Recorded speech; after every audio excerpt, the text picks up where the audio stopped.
Good evening, Xavier basketball fans. It's Jim Reeker with the RaGing X Report, here to report about everything with Xavier basketball with Bill Gabriel. Doing a little cross-country cast tonight. I'm out in Carlsbad, California, finishing up a vacation. Bill's back home in the sunny Ohio Valley today, he tells me. So how you doing tonight, Bill? I'm doing just fine, Jim. Well, we're going to talk about the Musketeers week, which they only had one game, but the Musketeers currently stand at 7-4. Got two more games on the out-of-conference schedule left, and they'll be doing those this week, one tomorrow night, and then unusual for college basketball, a Friday night game this coming Friday, and they will finish up the non-conference schedule. And so next week, I'm sure our show we'll be talking about the Big East and talking about some of the teams in the Big East and how they've done this year, how we think they'll fare, and where we think the Musketeers will land. But first off, let's talk about that game you saw Saturday night with your son. And that was a game that I'm sure a 12-year-old would enjoy. Lots of action, lots of dunks, all kinds of stuff. Musketeers come out a 95-77 winner. Give us your take on the game and the positives, the good, the bad, the ugly. Oh yeah, the layup and dunk fest that occurred after breaking the press was pretty entertaining to watch. You know, both Zach Hankins and Tyreek Jones they had a field day down low getting the pass from the guards after breaking the press. One small dribble power or catch and just take it straight up on the dunk attempts was kind of fun to watch. They were also, because they had that going and they had a nice strong inside game, that they were able to get a lot of, I thought, better looking 3-point shots. They weren't trying to take them creating off the dribble. They were catching and shooting, and I think that attributed to them shooting 43.8% from the floor, almost 44%. So, that was really nice to see that they really couldn't, as Coach Steele said in his post-game show, that they couldn't really run offense, and you could see they weren't. They were just, playing basketball. Yeah, it almost looked like probably something you remember you were used to is some of those intramural games in college, everybody kind of showing their skills. And interesting that EKU under first-year coach, I can't remember his name, but they stuck to that, and Coach Steele had said he knew they were going to do that, and he said they'll.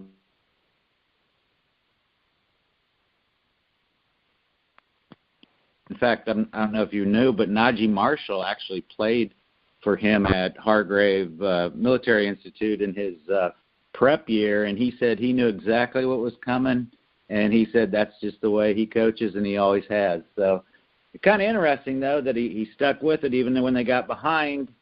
But I guess they've come back from some big deficits, come back twice with being down 20 points or more. Actually, one was a high-point game they won, and then there was another game that they were over 20 points down, came back to make it a very close game, but didn't win. Musketeers used a lot of zone defense. What do you think about that? Is that maybe their identity going forward, or you just think that was what was working that night or what they needed to do against that team? I think it is a part of their identity going forward, and I just think they're a team that's going to have to switch it up. I don't think that they can give opponents a steady diet of man-to-man for a couple of reasons. They can't afford the foul trouble, and they just aren't, for whatever reason, a superb man-to-man defense. As I was watching the game, I was sitting there talking to my son. I'm like, watch, they're going to go man on this inbounds play under the basket, and they'd go man-to-man, and I'd say EKU is going to score, and they would score. But as soon as they came to bring the ball down into the face of the zone, it was like they just did not know what to do. So I think against that particular opponent, it was really effective. But I just think it's something that they're going to have to use at times, mixing in with their man-to-man. And if they can be as effective with the turnovers like they were against EKU with the zone, I mean, they get 27 turnovers forced, and that led to 23 fast break points. I'm all in favor of it.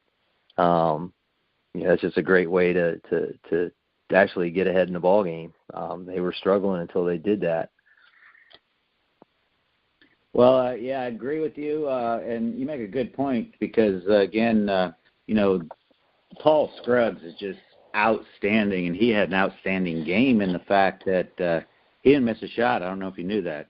He made every shot from the floor he took. He made every free throw he took. He was 100%. But, again, one of his problems all year has been staying on the floor because of foul trouble.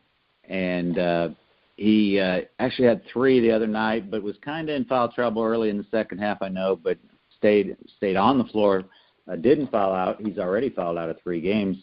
But, the foul we know Tyreek Jones sometimes has foul trouble. In fact, I think he did foul out of the game the other night. So you're right. It might be something they need to use, and I think you're also right. And maybe part of the success was they hadn't shown that much zone, and so when watching tape, EKU maybe did not prepare for that as much as they had to face it because pretty much, as you said, different times they would go man-to-man, but for the last 3 quarters of the game, I think they pretty much played zone, that 2-3 zone too, and I think they threw the 1-3-1 in there every once in a while. I don't know if your recollection about that, if I'm remembering that right or not. I think they kind of start off with a 1-3-1 look, and then it morphs into the 2-3 once they make their first pass. From that point, it's kind of a wrinkle I think they do, but they a lot of it was the 2-3, and they looked good in it. They were, they're so long and quick on the perimeter. Plus, one of the things that I noticed was that Ryan Welledge can play defense in the zone, and that's going to be big for them because he's not being exposed, and his height makes it hard to shoot over him down on the baseline, and kept him in the game and enabled him to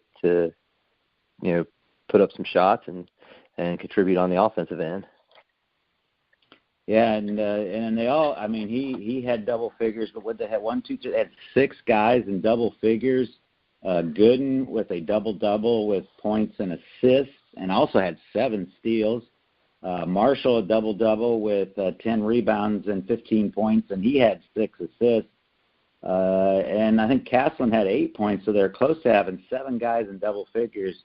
And if you look at their stats right now, they got 4 guys averaging double figures, but really, really close from number 1, Najee at 13.2, down to number 4 at Tyreek at 10.7, but then a couple others, Hankins and Welledge, in the 9.8 point range. So this is a team that would be hard, to prepare for in the fact that there is not just one guy you have to shut down.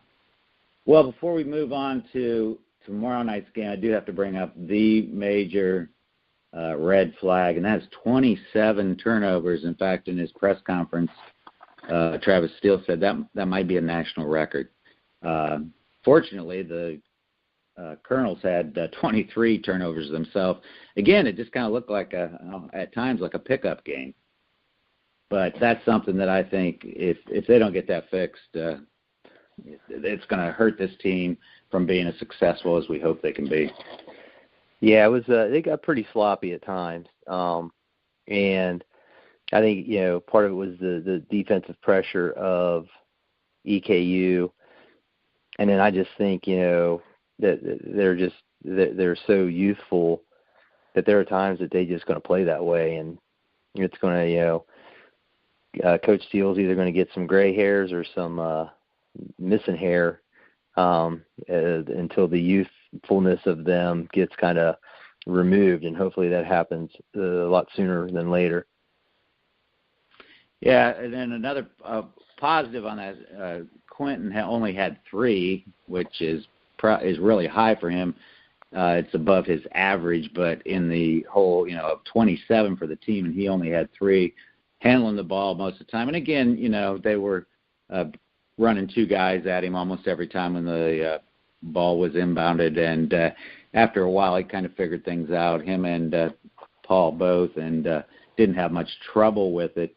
But the positive thing is it seems like he maybe is starting to become the player that he needs to be. And I didn't even notice this until his interview after the game. He did not have his brace on his shoulder, which is a good sign, because we've been speculating and talking about whether maybe that's still bothering him. But obviously, if he's not wearing the brace anymore, I would have to say at this point, feel like he's 100%.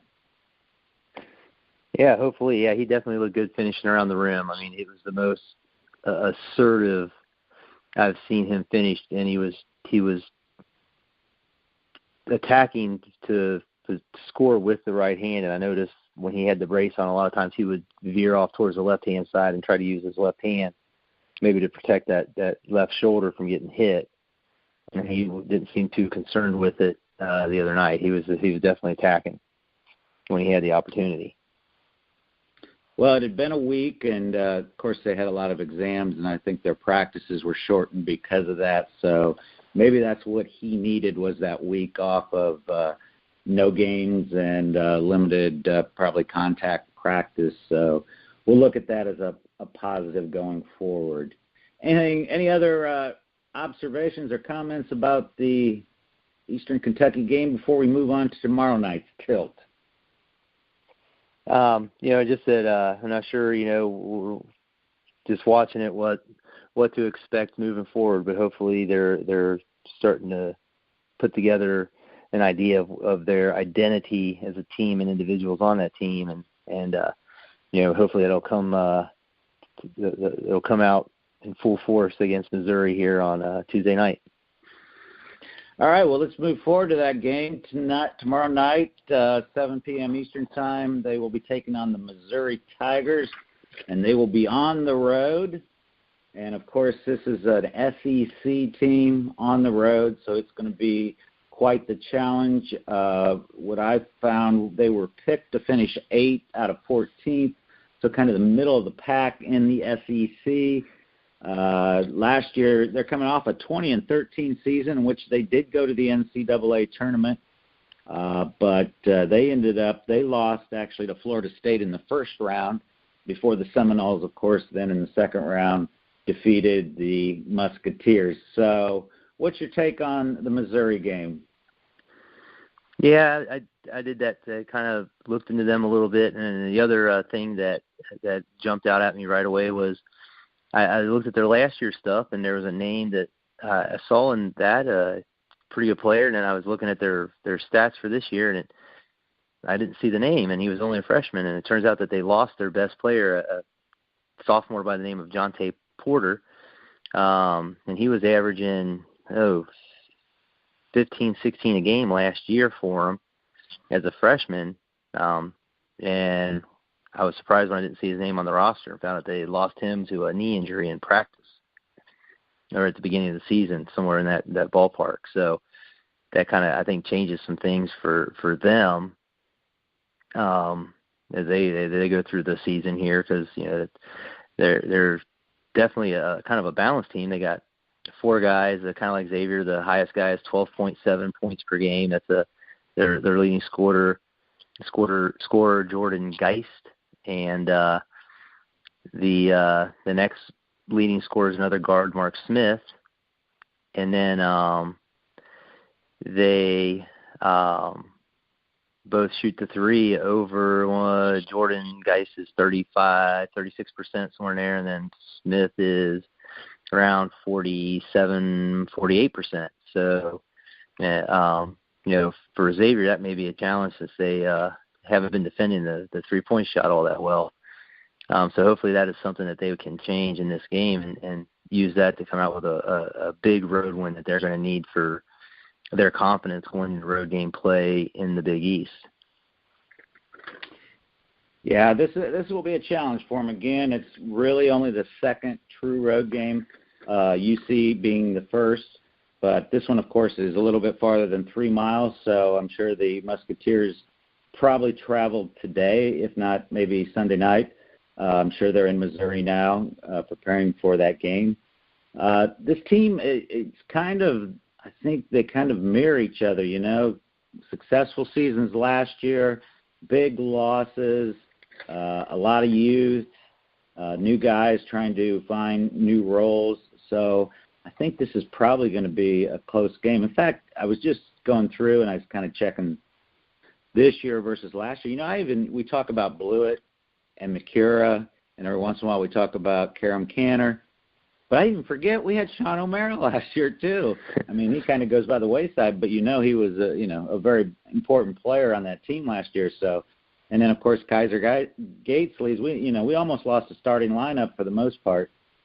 So I guess we should be happy with the Musketeers where they are. It's just that we know there's a couple games I think they let slip away that they could have.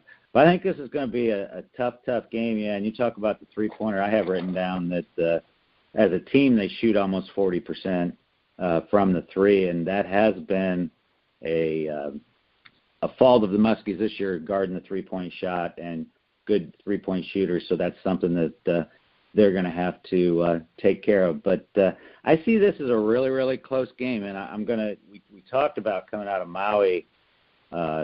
I think they were 3-3, and I think we predicted what they would be out of conference by the end. I think I said 8-5, and I think you said 9-4. So basically, I see it as it coming down to tomorrow, whether you're right or I'm right. And I'm still, again, I don't know if they'll win this game. If they can take care of the ball better, they have a chance. But those 27 turnovers just is alarming. Again, it was an up-tempo, helter-skelter game. I understand that. And we know they're capable of it because it was 3 games ago, they had a single digit. I think it was like 5 or something in a game. But I think that's the kind of effort it's going to take. Low turnovers and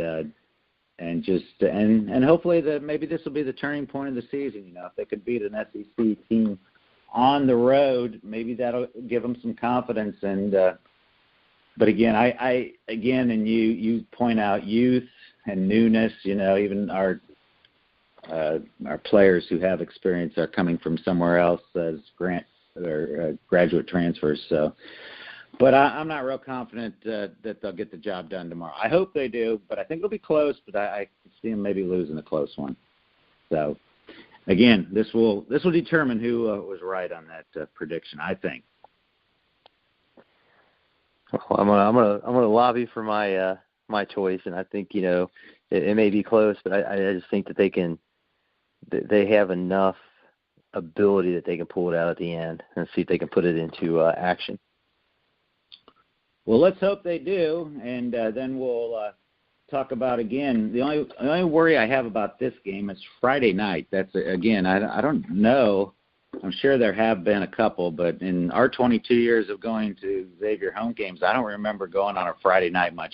Maybe the early one, like sometimes it seemed like maybe the first game of the year, if it was the first date you could play, they would play on Friday night in early November. But I just don't, especially deep in the season. I guess it all comes around to where Christmas falls. They want to get a game in before Christmas and maybe give the guys time to they'll probably travel home for a few days before they get back after Christmas to get ready for the Big East season. But Detroit Mercy, on paper, doesn't look like much of a challenge. It'll be at the Cintas Center. A 3-8 team so far out of the Horizon League, 8-24 last year. Actually, brand new coach this year, and Mike Davis, who was at Indiana for a while and UAB, was a player back in his day at Alabama. But what should we expect, or what do you fear from the Titans, Detroit Mercy? Well, yeah, they weren't picked to do very well in the Horizon League this year. I think they were actually, by the coaches, voted last in the conference. I was reading where Coach Mike Davis said he wanted a challenge and he likes a challenge, but he's going to change the get Detroit Mercy back into the national arena and maybe getting into the NCAA tournament. And part of his plan that helps him get there was he brought his son, Antoine Davis. I was wondering if he was related because I see he's from Alabama, and I know that Mike Davis grew up in Alabama, and actually that's where he played at the University of Alabama. So that is his son, who's averaging, what was it, 20 points a game? 26 a game. Yeah. Yeah. Shooting, and here's another, this again, because we know 43% from three-point. Yeah, and he's taken 133 of them so far. That's a lot of three-pointers. So he's definitely at the top of the scouting report. Yeah. Oh, yeah. I'd have him highlighted with every color you could get, circled. You better know where he is at every minute in that game Friday night. If they play man-to-man, who would you see guarding him? Well, the nice thing is he's a 6'1", so that helps. I could see either Quentin or Scruggs getting that assignment. They may throw Najee on him just to try to make him shoot over a taller player because I think they did that with the really good shooter from Miami, if I'm not mistaken. Mm-hmm. So they could do something like that, or mix it up and have them, because sometimes, quicker player kind of in your face like Scruggs, and then somebody plays off of you, it just kind of messes with you. You don't know how to attack them because you can't get a feel because they're always switching who's on you. But they're not, they got another senior guard who's not bad, Josh McFoley. He's shooting almost 38% from three-point line. He's averaging 12 a game. And then they picked up a forward who his name's Harrison Curry, and he's only played 2 games so far, I guess, because assuming transferring in as a junior college player, maybe getting him eligible or stuff. I don't know. I didn't have time to look up the background story on him, but the one thing I did see was he was ranked the 45th best junior college player in the country, and so they picked him up as a post player, and so it looks like that'll help him out. They may be better than advertised as the Horizon League picked them, but we'll have to wait and see as that conference shakes out over the course of the conference season here. Yeah, and of course, if you go way back in the old MCC days, back when Xavier, that was their first conference, they actually, Detroit was actually in that, and we played them twice a year, so there was a history back in the days before, of course, the Musketeers left for the Atlantic 10 in the mid-1990s, but and the MCC, a lot of those teams have basically the MCC is the new Horizon League. They changed names, and of course there's been teams in and out through the years, but Detroit has remained there. There is one common opponent. Both played Ohio, and the Musketeers, of course, beat the Bobcats 82-61 a little over a week ago, and not too long ago, Detroit Mercy played them, and then I believe Ohio beat them 63-61, only a 2-point game. And if you look at their losses, a lot of them have been fairly close. It's just like, again, they haven't been able to get over the hump. And some of them, of course, everything, Mike Davis coming in. And, I didn't even realize he'd been at school, Texas Southern, the last 6 years. And actually had taken him to the NCAA tournament like 4 or 5 of those 6 years. So had a lot of success. But they brought him in to try to turn the Detroit program around, which has not had much success in recent years. Anything else you want to give us on the Detroit Mercy Titans before we move to trivia time? I'm ready for trivia. You're ready for trivia. Might be an easy one, but I don't know.